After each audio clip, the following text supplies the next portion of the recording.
जय मसीह की।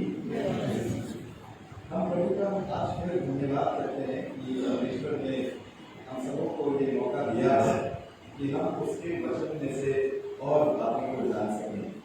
मैं धन्यवाद देता हूँ कि आपने ऑनलाइन के माध्यम से और यहाँ पर उपस्थित होकर के परमेश्वर के वचनों को सुना है और परमेश्वर आपको बहुत आय से आशीष दे। एक बारी एक किस्सा है, सच का नहीं है लेकिन एक ऐसे ही मैं पढ़ रहा था। तो एक बारी एक पाजी साहब की मृत्यु हुई और वो स्वर्ग में पहुंचे और जब वो स्वर्ग के दरवाजे पे पहुंचे तो वहां पर पतरस खड़े थे और पतरस ने पूछा कि अच्छा हाँ पाजी साहब आइए, और एक साधारण सा शॉल उनको उड़ा रहे थे और इतने में क्या हुआ कि बड़ी बाजे की आवाज आई, खूब जोर से बड़े ढेरों की बाजों की आवाज आई और बड़ा ऐसा लग रहा कोई आ रहा है। तो उन्होंने पतरस ने कहा पाजी साहब से आप इधर ही खड़े हो जाइए और कोई आ रहा है। तो एक जो था वो ऑटो ड्राइवर जो था वो आ रहा था और उसको बड़ा मतलब सम्मान दिया जा रहा था और बड़ा गले में हार पहनाया जा रहा था और बड़े अच्छे से उसको अंदर स्वर्ग में प्रवेश किया। ये पादरी साहब जो थे वो बड़ा गुस्सा होने लगे, कहने एक ऑटो ड्राइवर है उसको इतना सम्मान और मैं यहाँ पर इतने समय से प्रचार कर रहा हूँ, इतनी सेवा कर रहा हूँ और मुझे एकदम साधारण सा एक वेलकम जो है वो दिया गया है। तो वो नाराज होकर के उन्होंने पतरस साहब से पूछा कि ऐसा क्यों है। तो पतरस साहब ने जवाब दिया कि असल में ऐसा है कि जब आप प्रचार करते थे तो लोग सोते थे, लेकिन जब ऑटो ड्राइवर ड्राइव करता था तो लोग प्रार्थना करते थे। मेरे प्रियो, मैं कोशिश करूंगा कि आपको नींद ना आए और आप जागते रहें, क्योंकि परमेश्वर का वचन है और हमको उसे ध्यान से सुनना है। आज की जो वचन हमने पढ़ा है और आज हम जानते हैं और एक बहुत ही इम्पोर्टेंट डे है हम लोग सबके लिए। आज मसीही कैलेंडर के अनुसार आज एक बहुत ही इम्पोर्टेंट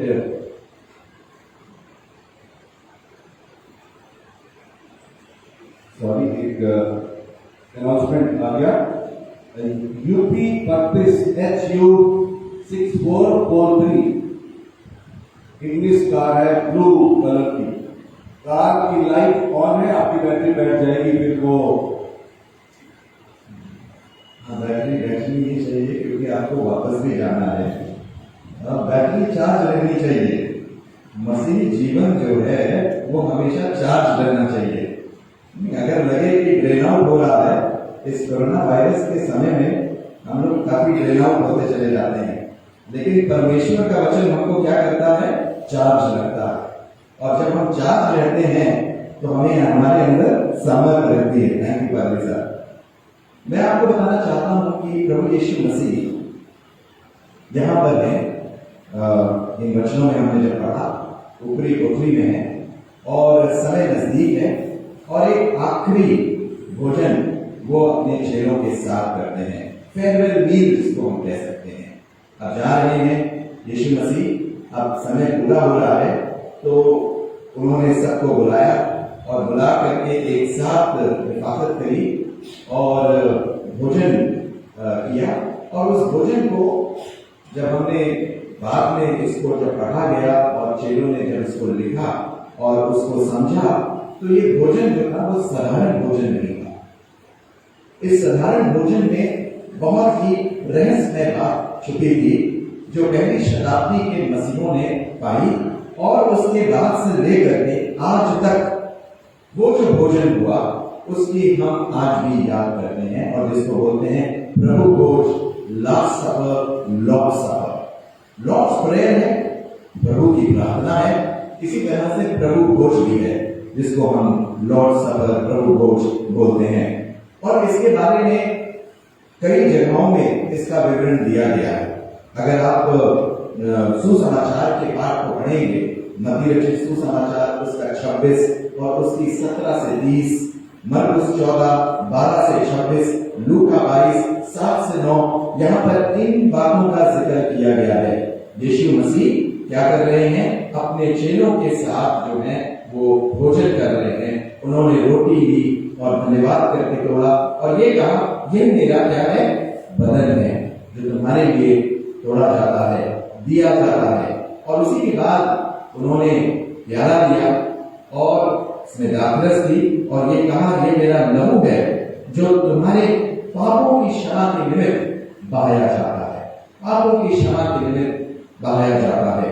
और हम देखते हैं ये तीनों सुसमाचार में बड़ी सुंदर रूप से इसके बारे में दिया गया है। लेकिन अगर आप यूहन्ना के सुसमाचार को पढ़ेंगे तो यूहन्ना ने इस बात को नहीं लिखा, परंतु इसके साथ और बातें क्या हुई उसके बारे में लिखा है।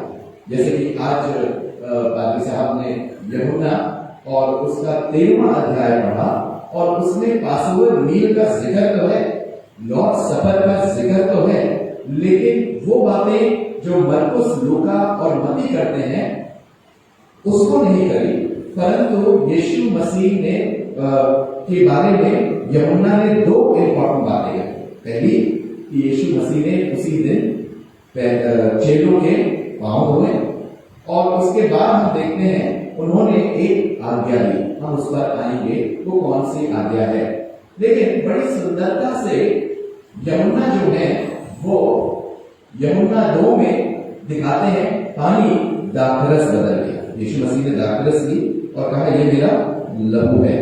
उसके बाद अगर आप यूहन्ना 6 में देखेंगे तो प्रभु यीशु मसीह ने क्या किया?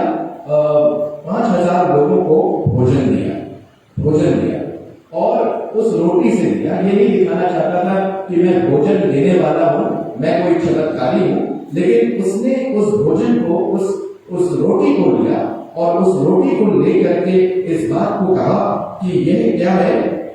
यह जीवन की रोटी है। जीवन की रोटी का जिक्र यूहन्ना करते हैं और जो जीवन की रोटी है वो प्रभु यीशु मसीह है। यूहन्ना 7 में यीशु मसीह अपने आप को इस बात को कहते हैं, मैं जीवन का जल हूं, जो मुझसे पिएगा वो कभी प्यासा ना होगा। और यही बात यूहन्ना 4 में भी यीशु मसीह कहते हैं। और हम इस बात को देखते हैं कि बड़ी खूबसूरती से यूहन्ना जो है वो दाखरस और रोटी को एक साथ ला करके कहते हैं, यह हमारे लिए अनंत जीवन ठहरा है। और जो इस रोटी से खाएगा और जो इस लहू से पिएगा वो कभी ना मरेगा, उसमें प्रभु का जीवन होगा। अगर यूहन्ना 6:53 को देखेंगे तो वहां लिखा है, यीशु ने उनसे कहा, मैं तुमसे सच सच कहता हूं। एक बार सच नहीं बोला। यीशु मसीह जब बोलते हैं, वेरी वेरी आई से अनटू यू, मैं तुमको सच सच बताता हूं, समथिंग ही इज एम्फसाइजिंग। और जहां पर 2 बार प्रभु यीशु मसीह कहते हैं, इसका मतलब जो वो कहने जा रहे हैं वो बहुत ही महत्वपूर्ण है हमारे जीवन के लिए। और कहते हैं, उनसे कहा, मैं तुमसे सच सच कहता हूं, जब तक मनुष्य का पुत्र के मांस को न खाओ और उसके लहू को न पियो तो तुम में जीवन नहीं है। हम यहाँ पर आते हैं, हर रविवार को आते हैं और उसके भोजन, उस प्रभु भोज में सम्मिलित होते हैं, उसकी देह और रक्त में सम्मिलित होते हैं ताकि हमको जीवन मिले। एक बार साधु सुंदर सिंह, हमने नाम सुना है उनका, और साधु सुंदर सिंह जी जो थे वो प्रभु का प्रचार कर रहे थे और यूहन्ना का सुसमाचार लेकर के वो दूसरों को दे रहे थे। जैसे ट्रेन में थे तो ट्रेन में लोगों को दे रहे थे। तो एक आदमी ने जब यूहन्ना का सुसमाचार दिया, उसको बड़ी गुस्सा आई और उसने उसको फाड़ करके ट्रक्स में फेंक दिया, पटरियों में फेंक दिया। ऐसा लगा कि वो बेकार हो गई और सब कुछ खत्म हो गया। लेकिन एक व्यक्ति था वहां से गुजर रहा था और जब वो गुजर रहा था तो उसने एक पर्चे को उसी फटे हुए पर्चे में से उठाया और उसमें एक लाइन, एक वर्स लिखी थी कि उसमें लिखा था, मैं जीवन की रोटी हूं। और जब ये शब्द उस व्यक्ति ने पढ़ा कि मैं जीवन की रोटी हूं, उसके अंदर एक जिज्ञासा आ गई। उसने ये जानने की खोज करी कि ये बच्चा जो है, जो मुझे मिला है हवा से उड़ करके, जो भी जिस तरह से भी पहुंचा, ये क्या चीज है, ये कौन कह रहा है मैं जीवन की रोटी हूं। और उसकी खोज में, उसके बारे में वो ढूंढने लगा। एक कुछ लोगों के पास आया और उनसे पूछा, तो उन्होंने कहा अरे ये तो बाइबल में लिखा है, तुम उसके चक्कर में मत पड़ो, फंस जाओगे, कुछ नहीं, बेकार चीज है वो, उसके बारे में नहीं करो। तब उसने, उसके अंदर एक प्यास थी और उसने जा करके बाइबल ली और उसने यूहन्ना से जब पढ़ा तो उसको ये वचन मिला और उसका जीवन बदल गया, उसका जीवन बदल गया। मेरे प्रियो, जब हम उसके लहू को पीते हैं, जब हम उसके बदन को लेते हैं, तो हमें जीवन आता है, हमें सामर्थ आती है। आइए हम जल्दी से कुछ बातों को, इंपॉर्टेंट बातों को, जो हमेशा हम दोहराते हैं अपने इस आराधना में, खासतौर से प्रभु भोज की आराधना में, आज हम उन बातों को हम देखेंगे। सबसे पहली चीज है, we need to look back. जब हम यहाँ पर आते हैं और यहाँ पर हम उस लहू को लेते हैं, उस बदन को लेते हैं, तो हमको पीछे देखना है। पीछे देखने का मतलब है वी हैव टू रिमेंबर, हमको क्या करना है, याद करना है। लूका रचित सुसमाचार उसका 22 अध्याय और उसकी 19 आयत में लिखा है, फिर उसने रोटी ली और धन्यवाद करके तोड़ी और उनसे ये कहते हुए दी कि यह मेरी देह है जो तुम्हारे लिए दी जाती है, मेरे स्मरण में यही किया करो। इन रिमेम्बरेंस ऑफ मी, तुम याद करो कि मैंने तुमको, तुम्हारे लिए, तुम्हारे पापों के लिए मैंने अपनी जान दी है, मैंने अपनी देह को दे दिया है ताकि तुम जीवन पाओ और बहुतायत का जीवन पाओ। अगर हम इन चैप्टर्स को ओल्ड टेस्टमेंट से कंपेयर करते हैं, पुराने नियम से कंपेयर करते हैं, और पादरी साहब ने पढ़ा है अभी निर्गमन एक्सोडस चैप्टर 12 से, निर्गमन 12 से पढ़ा, और निर्गमन 12 में क्या कहा गया है। निर्गमन 12 में हम देखते हैं कि प्रभु यीशु परमेश्वर जो है मूसा से कहते हैं अब समय आ गया है, अब जो है निकलने का समय आ गया है, बंधुआई से निकलने का समय आ गया है, तत्पर खड़े हो जाओ, तुरंत तैयार हो जाओ और निष्कलंक मेमना ले लो, और निष्कलंक मेमने को क्या करो, उसको वध करो, उसके लहू को अपने डोर पोस्ट पे, अपने दरवाजों पे लगाओ और मीट को भून लो, रोस्ट बना लो। कभी हम लोग बड़ा बढ़िया रोस्ट बनाते हैं, बहुत बढ़िया रोस्ट बनता है ना, और अच्छा लगता है, टेस्टी लगता है, तो रोस्ट बना लो। और साथ में इतनी टेस्टी चीज के साथ दो चीजें और बोली गई, क्या कहा कि कड़वा साग ले लो, बिटर हर्ब, और अनलीवेंड ब्रेड, है ना, बिना अखमीर के रोटी ले लो। इसका हर एक का सिग्निफिकेंस है। पास ओवर, जिसमें प्रभु यीशु मसीह जिस दिन यहाँ पर वो अपने चेलों के साथ आखिरी भोजन कर रहे हैं, तो अपने चेलों को इस बात को बता रहे हैं, ध्यान से सुनिएगा, कि ये याद रखो कि परमेश्वर ने इज़राइल को मिस्र की बंधुआई से निकाला और छुड़ाया। इसी तरह से आज मैं अपनी देह और अपने लहू को दे रहा हूं ताकि तुम इस पाप के दासत्व से निकल करके जीवन में प्रवेश करो। जिस तरह से इज़राइल को निकाला गया और निकाल करके कनान देश में पहुंचाया गया, इसी तरह से जब हम इस देह पर विश्वास करते हैं, इस बलिदान पर विश्वास करते हैं, उसके लहू पर विश्वास करते हैं और उस विश्वास से ग्रहण करते हैं, तो हम भी इसको पार करके हम उस स्वर्ग के वासी बन जाते हैं जिसके लिए प्रभु यीशु मसीह इस संसार में आए। और ये जो बिटर हर्ब है, जो साग, कड़वा साग जो यहाँ पर जिक्र किया गया है एक्सोडस 12 में, वो इस बात को बताता है आज भी जब भी आपको कोई यहूदी मिले तो आप उनसे पूछिएगा कि आप क्या क्या खाते हैं पास ओवर, क्योंकि पास ओवर और जो ये मॉर्निंग थर्सडे है ये आस ही पास आते हैं। एक वक्त था कि पास ओवर और morning Thursday, I think 2 or 3 years back दोनों एक दिन एक साथ पढ़े थे, लेकिन ये आस ही पास पढ़ते हैं, पास ओवर का समय उनका आ रहा है, तो वो आपको बताएंगे कि वो क्या क्या खाते हैं। और उसमें एक है बिटर हर्ब, यानी कि कड़वा साग। कड़वा साग इस बात को बताता है, उस कड़वाहट को, उस बिटरनेस को, जब वो इजिप्ट की मिस्र के दासत्व में थे। दैट इज बिटर हर्ब, कड़वापन। और आज भी वो जब उस कड़वे साग को खाते हैं तो याद करते हैं वो समय, वो बिटर समय, वो तकलीफमय समय जब उनके एंसेस्टर्स मिस्र की गुलामी में थे और परमेश्वर ने उनको लिया। दूसरी चीज वो क्या खाते हैं, वो बिना अखमीर के रोटी खाते हैं। बिना अखमीर के रोटी खाने का मतलब ये था कि अखमीर जो है, जब हम आटे में मिलाते हैं अखमीर, आपको मालूम है ब्रेड में आटे में बनता है, तो क्या होता है, उसको समय लगता है, फूलने में समय लगता है, और जब वो फूल जाती है तब उसका ब्रेड बनता है, उसकी रोटी बनती है। परमेश्वर ने कहा जल्दबाजी करो, तुरंत निकलो, अखमीर मत डालो, नहीं तो तुम्हें एक दो दिन और रुकना पड़ेगा, और अभी समय नहीं है। बिना अखमीर की रोटी, यानी कि बिल्कुल सादी आटे की तुम रोटी ले जाओ।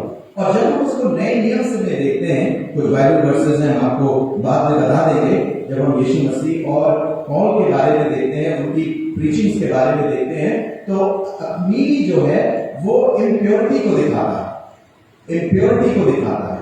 अखमीरी जो है वो फॉल्स प्रॉफिट्स को दिखाता है, और अखमीरी जो है वो पाप को भी दर्शाता है। इसका मतलब ये नहीं है कि आप अखमीरी ब्रेड खाना बंद कर दें, इसका अर्थ ये नहीं है, प्लीज आप उसको मिस इंटरप्रेट न करिए, परंतु यहां पर उसका सिग्निफिकेंस बताना चाहिए। और सिग्निफिकेंस ये है, we need to be pure, we need to be ready, we need to be for the service of for the Lord. परमेश्वर की सेवकाई के लिए हम बिल्कुल तैयार रहें। और जिस तरह से अखमीर जो है वो आटे में फैलता चला जाता है, कभी कभी पाप भी हमारे जीवन में फैलता चला जाता है और हमको सड़ा देता है, हमको खराब कर देता है। और यहां पर यीशु मसीह कहते हैं तुम याद रखना उस बातों, उन बातों को भी याद करना, और जो मेरे साथ होने वाली है उनको भी याद रखना। हम जब यहां सामने आते हैं बड़े विश्वास के साथ, जब हमारे पादरी साहब होते हैं, विश्वास के साथ पास आओ, और जब हम सामने आते हैं और वो कहते हैं याद रखो कि यीशु तुम्हारे लिए मरा। जब हम यहाँ पर आते हैं, हम इस बात को याद करते हैं, उस क्रूस को जो देखते हैं कि यीशु मेरे लिए मरा। जब हम यहाँ पर आते हैं और उसकी देह और उसकी लहू को अपने हाथों में लेते हैं, तो हम इस बात को याद करते हैं कि प्रभु यीशु मसीह ने मेरे और आपके लिए दुख उठाया। जब हम यहाँ पर आते हैं और सामने उसके चरणों के सामने बैठ करके वो पवित्र भोजन लेते हैं, तो हम इस बात को याद करते हैं कि उसने हमको पापों से छुड़ाया। हम याद करते हैं उसके प्रेम के लिए जो मनुष्य बन गया और हमारे और आपके लिए अपनी जान दे दी, ताकि वो हमारी आत्मा को बचा सके। जब हम याद करते हैं, हम हमेशा जब उसको याद करते हैं तो हम उसके नजदीकी में रहते हैं मेरे प्रियो। दूसरी चीज जो मैं आपको बताना चाहता हूं वो ये है कि हमको सिर्फ पीछे नहीं देखना, याद ही नहीं करना, लेकिन अपने अंदर भी देखना, अपने आप को भी जांचना, अपने आप को भी पड़तालना है कि हम क्या हैं, किस तरह से हम उसके सामने, उसकी वेदी के सामने आते हैं। हमको इस बात को जानना है कि हमारी वाचा उसके साथ बनी है, उसने हमारे लिए एक नई वाचा बनाई है और उस वाचा के हम सहभागी हैं।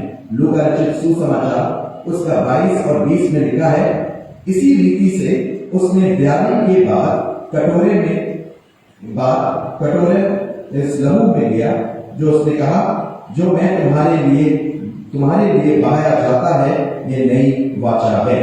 This is a new covenant. एक नई वाचा उसने हमारे और आपके लिए करी है। और वो वाचा क्या है? अपने लहू को बहा करके, अपने आप को दे करके। जब हम पुराने नियम में वाचा देखते हैं तो एग्रीमेंट देखते थे, तो लोग क्या करते थे? लहू बहा देते, लहू बहा करके वाचा स्ट्रॉन्ग करते थे। जब परमेश्वर ने अब्राहम से वाचा बांधी तो सैक्रिफाइस करी। इन कवेनेंट सैक्रिफाइस इज इन्वॉल्व्ड। और यहाँ पर हम देखते हैं कि परमेश्वर ने अपने पुत्र को देख करके, अपने पुत्र को इस दुनिया में भेज करके हमारे साथ एक वाचा बांधी है। और अब हमारा जो पापों की क्षमा है वो बाइबल बताती है इब्रानियों 10 और 4 में कि किसी जानवर के या बैल और बकरे के लहू के द्वारा नहीं हमको क्षमा मिलती है, परंतु यीशु मसीह के लहू के द्वारा हमको क्षमा मिलती है। और हम जब उस कवरेंट को देखते हैं, जब हम उस वाचा को देखते हैं जिसमें उसने अपने आप में लहू को बहाया, उस लहू के द्वारा हम शुद्ध और पवित्र किए जाते हैं, क्योंकि हम परमेश्वर से दूर थे और हमको शुद्ध होना आवश्यक है, हमको साफ होना आवश्यक है। और साफ हम सिर्फ नहा के साफ नहीं है, नहाएंगे तो हम ऊपरी से साफ होंगे, ऊपर तरीके से, लेकिन प्रभु यीशु मसीह का लहू हमको शुद्ध करता है, प्रभु यीशु मसीह का लहू हमको पवित्र करता है, प्रभु यीशु मसीह का लहू हमको उस पवित्र स्थान में प्रवेश कराता है जिसके लिए उसने अपनी जान दी। और हम देखते हैं कि एक घटना को हम देखते हैं जो डॉक्टर रॉबर्ट ई कोलमैन ने अपनी किताब में लिखी। उनकी किताब का नाम है द न्यू कवेनेंट, और उसमें उन्होंने जिक्र किया कि एक लड़का था और उसको उसके पैर में चोट लग गई, बहुत ही भयंकर फावड़े से चोट लग गई और पैर कट गया। और कीनिया की बात है ये, और वो अपने मित्र के साथ दौड़ता दौड़ता बड़ी दूर जो है वो अस्पताल में आया। और जब अस्पताल में पहुंचा तो क्योंकि बहुत दूर अस्पताल था, बहुत से लोग उस अस्पताल को जानते नहीं थे, तो वहां पर उसका इलाज हो रहा था। इतने में उसकी माँ पहुंच गई।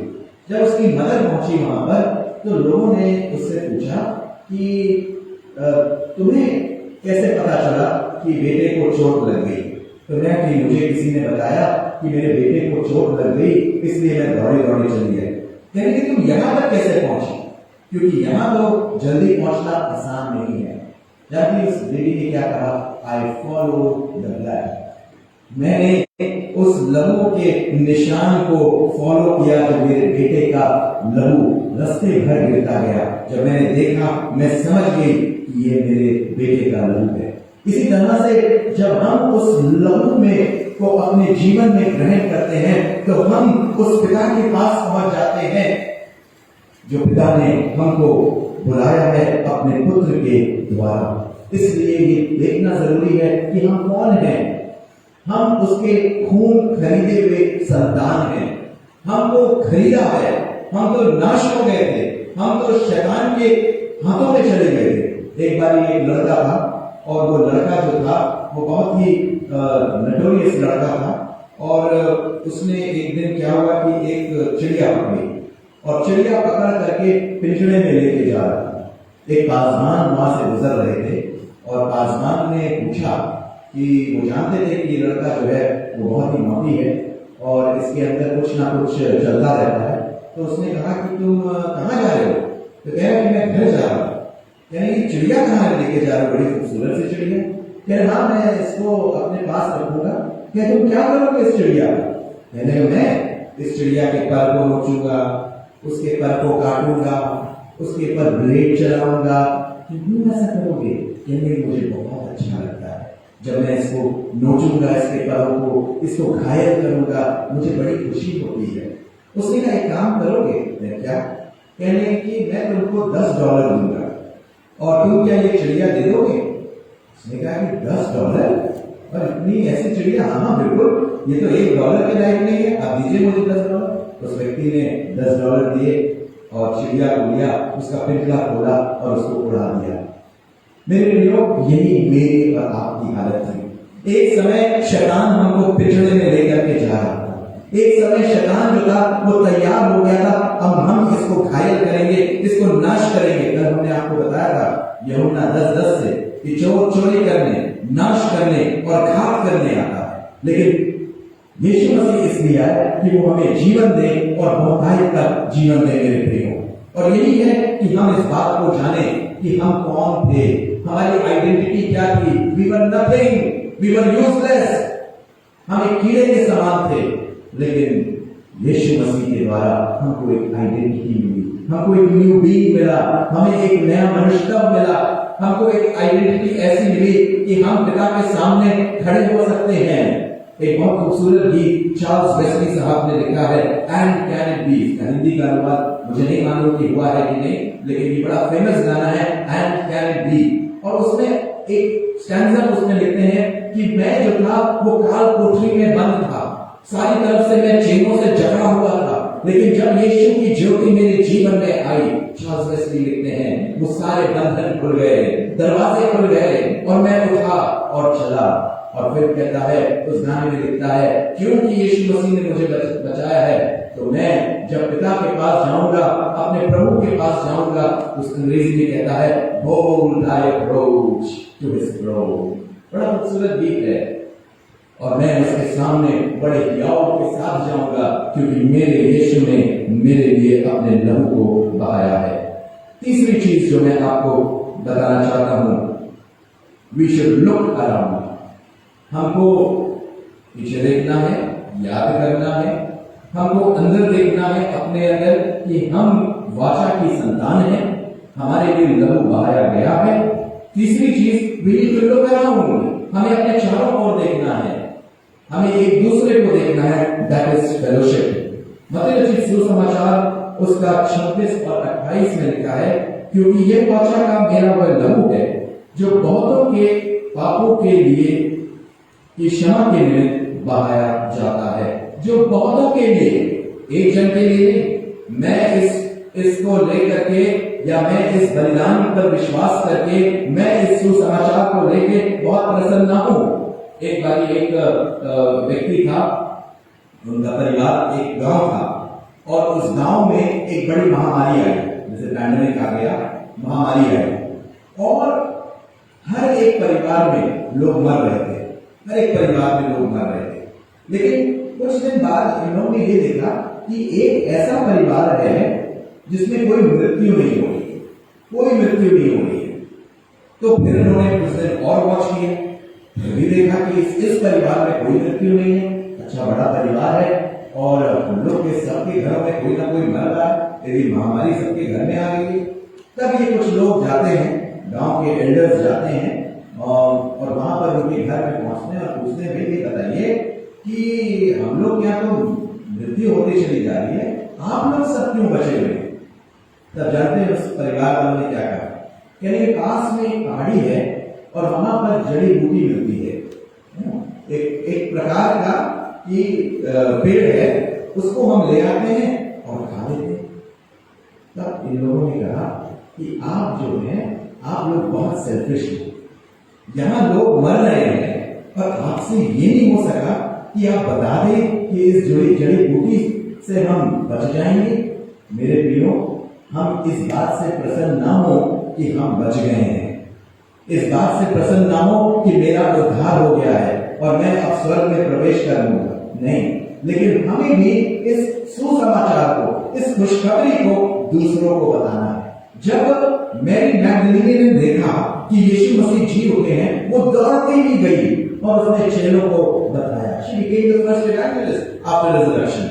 जब सामरी स्त्री ने यीशु को पा लिया, मसीहा को देख लिया, वो अपने खाली घड़े को या भरे घड़े को वहीं छोड़ करके चली गई, उसने मतलब भी नहीं रखा और दौड़ गई और कहने लगी, I have seen the Messiah। Come, आओ मेरे साथ, आओ। We live in fellowship। हम जो हैं वो फेलोशिप में रहते हैं, हम एक सहभागिता में रहते हैं मेरे प्रियो। हम जो है वो उसकी देह के अंग हैं। बाइबल बताती है, इफिसियों 2:21 में लिखा है, हम सब उसकी पवित्र मंदिर हैं।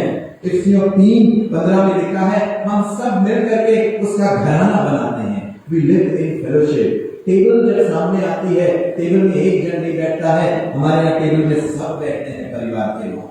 जब भोजन होता है, डिनर होता है, लंच होता है, तो क्या होता है, परिवार के सारे लोग इकट्ठा होकर के भोजन करते हैं। जब आप यहाँ पर आते हैं, कलीसिया के सब लोग यहाँ पर आकर के भोजन लेते हैं, प्रभु की देह को लेते हैं, प्रभु के रक्त को लेते हैं। और ये पूरे संसार में ऐसा होता है क्योंकि हम एक देह हैं, यीशु मसीह की देन है। मेरे प्रियो, जो लहू आप पी रहे हैं, जो बदन आप ले रहे हैं, वो लहू मैं ले रहा हूं, वो बदन मैं पी रहा हूं, खा रहा हूं और पी रहा हूं। Are we not one? क्या यीशु का लहू आपके अंदर है, मेरे अंदर नहीं है? या मेरे अंदर है क्योंकि मैं स्पेशल हूं, मेरे पास सफेद चोगा है, ऊपर से पट्टा डाला हुआ है और क्रॉस भी डाल देंगे हम, सिर्फ मेरे लिए है?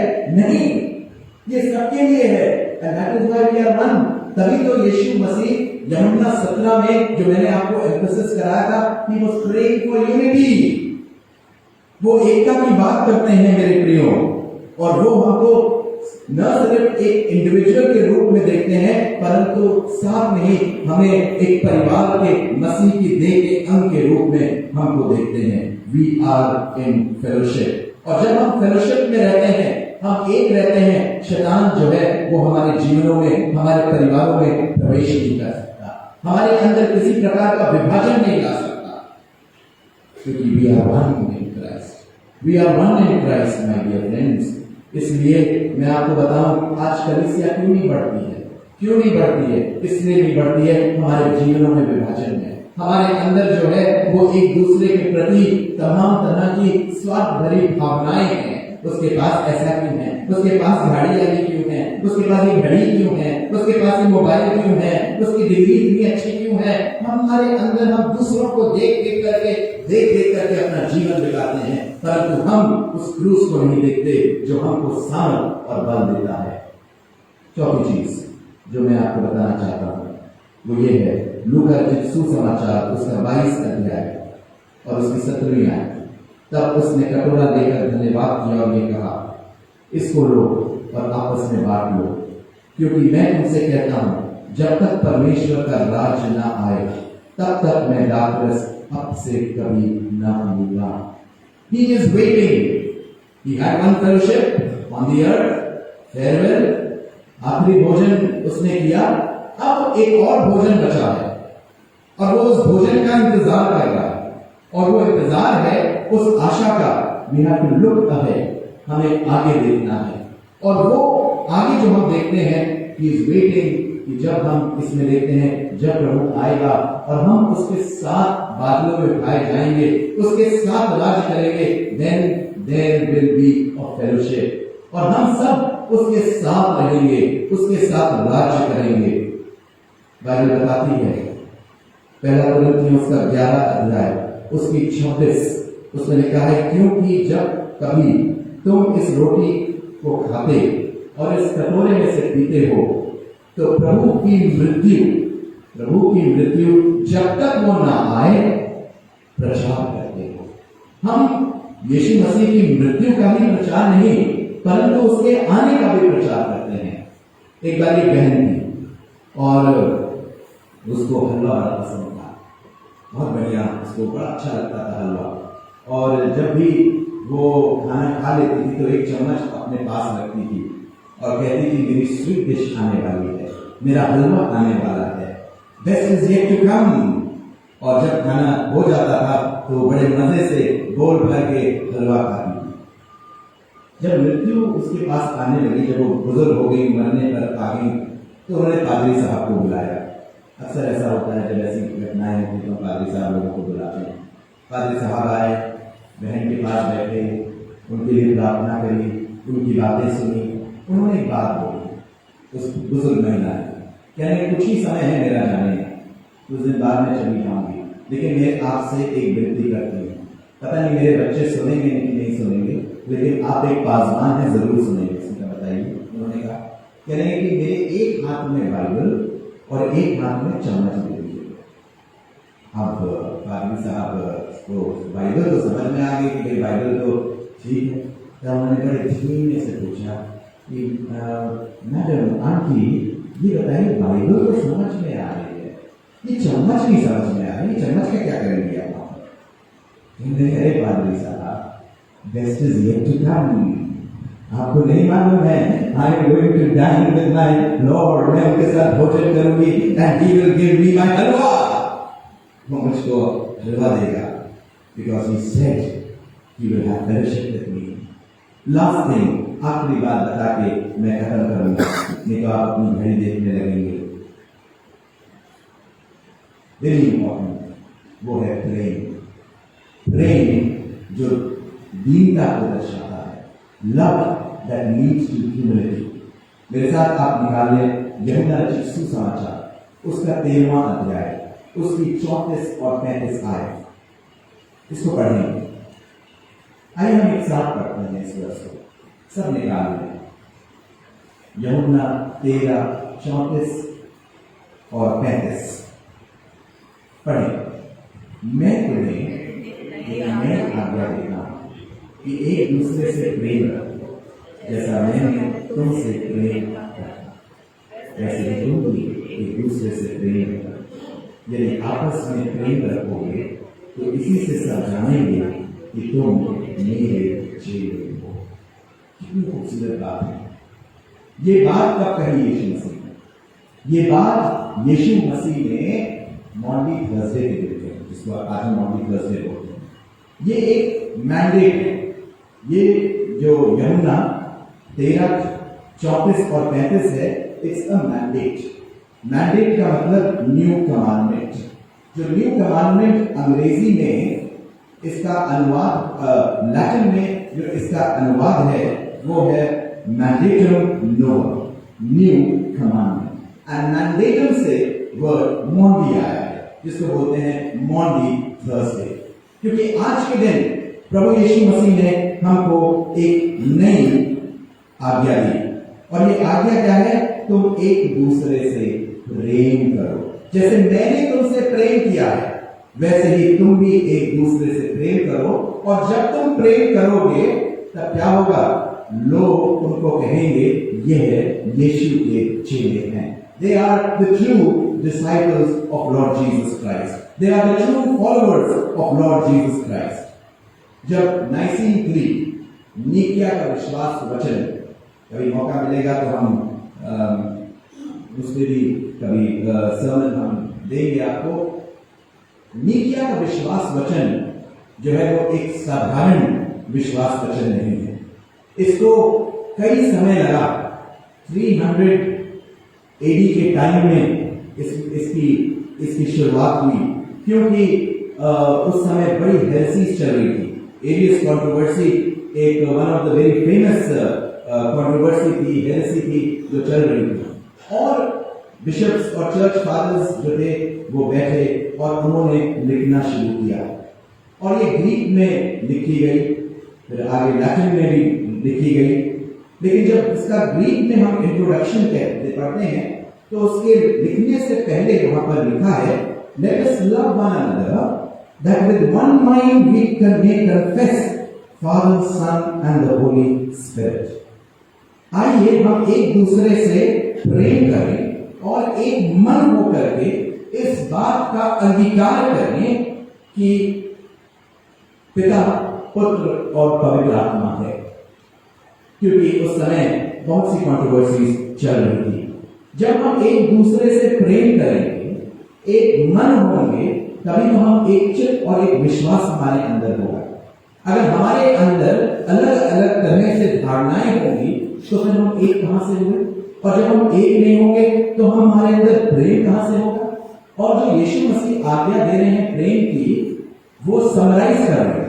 अगर आप देखिए उत्पत्ति की पुस्तक, उसका 2रा अध्याय, वहां पर एक आज्ञा मिली। कितनी आज्ञा दी थी आदम और हवा को? How many commandments were given? 1, 2, 3, 4, कुछ याद है आपको? 1, 2, कितनी थी? एक कमांडमेंट। Thank you. एक कमांडमेंट दी गई और एक कमांडमेंट को आदम और हवा संभाल ना पाए। उसके बाद क्या आई? क्योंकि एक कमांडमेंट जब टूटी तो 10 कमांडमेंट आ गई। 10 कमांडमेंट के बाद फिर मूसा ने बैठ करके पूरी शरीयत जो लिखी वो 600 कुछ 633 31 मेरी मैथमेटिक्स थोड़ी कमजोर है, इतनी कमांडमेंट्स उन्होंने लिखी आई। फिर क्या हुआ? यीशु मसीह ने इन सारी कमांडमेंट्स को, जो 10 हुक्म थे फिर उससे जो निकले, उनको 2 कमांडमेंट में सीमित किए, जो कि हम मरकुस 12 में देखते हैं कि तुम अपने परमेश्वर को संपूर्ण मन, संपूर्ण प्राण, संपूर्ण बुद्धि, संपूर्ण शक्ति से प्रेम करो। ये पहली आज्ञा है। और दूसरी क्या है? तुम अपने पड़ोसी को अपने समान प्रेम करो. The horizontal love and the vertical.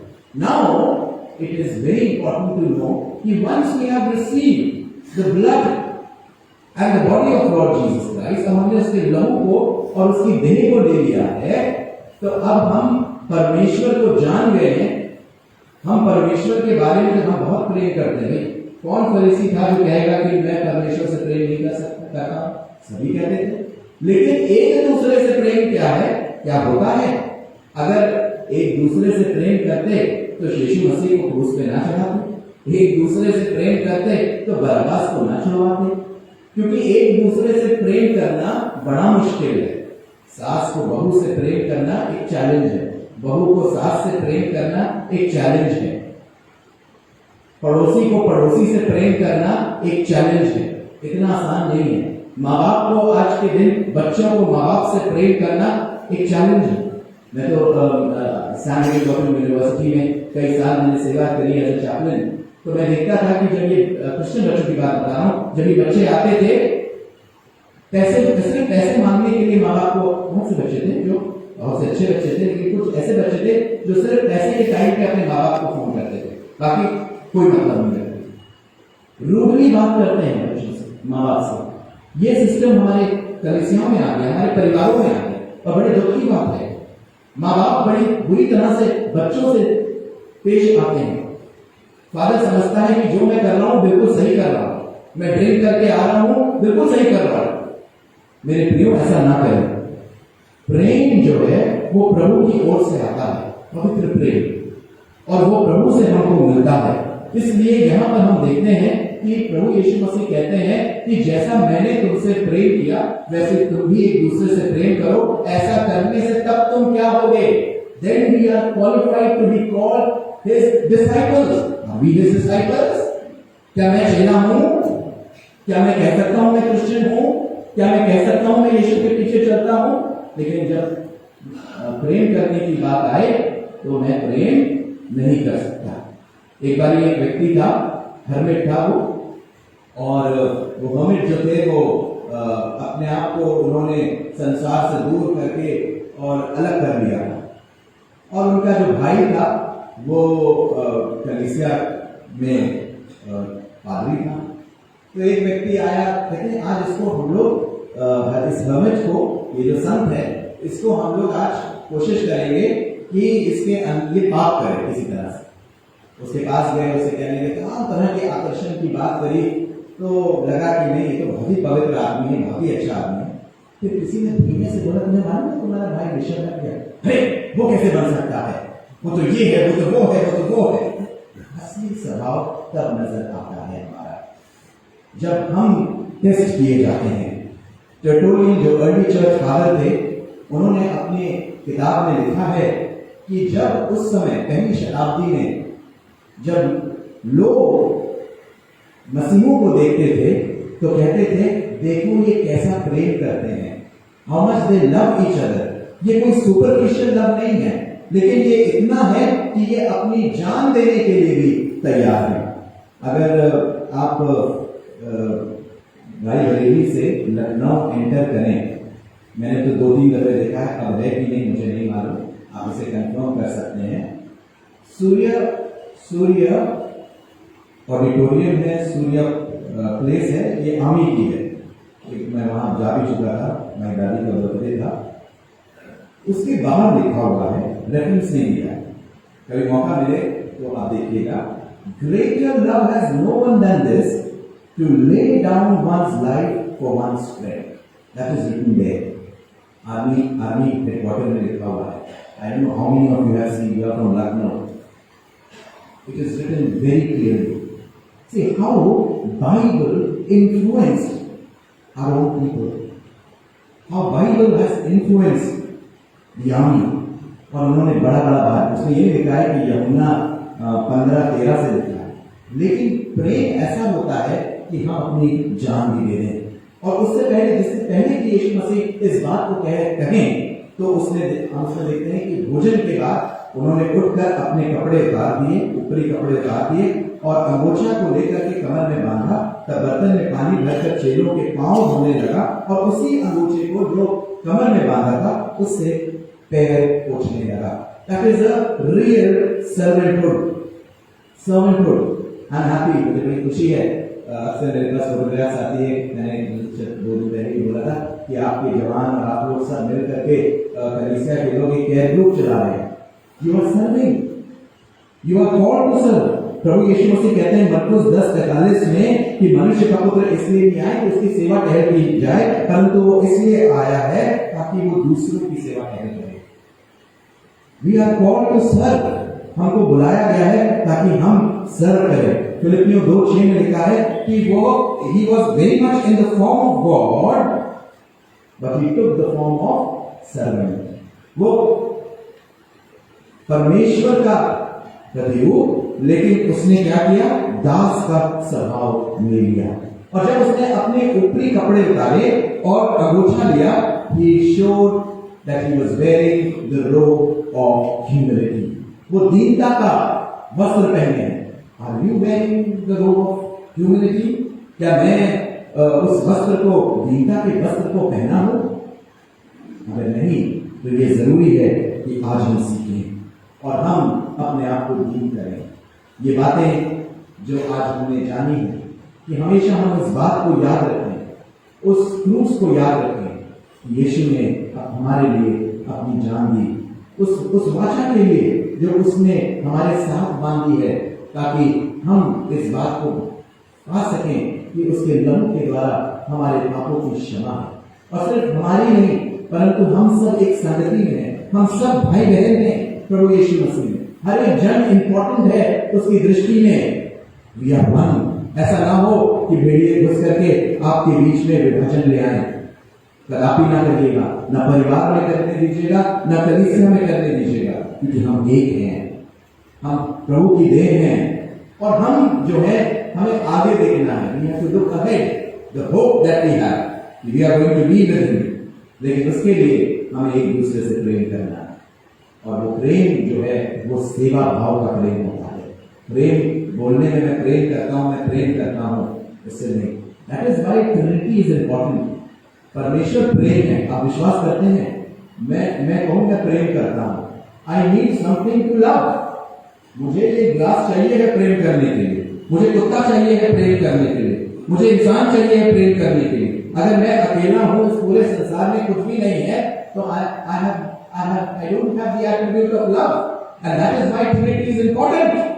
इसीलिए त्रिये एक परमेश्वर इंपॉर्टेंट है, because his character is love. उसका एट्रीब्यूट है प्रेम।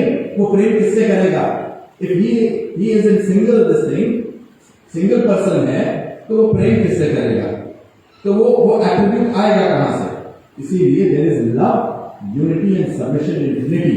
और वही वो चाहता है कि हमारे परिवारों में हो और हमारे कलीसिया में। प्रभु आपको आशीष दे।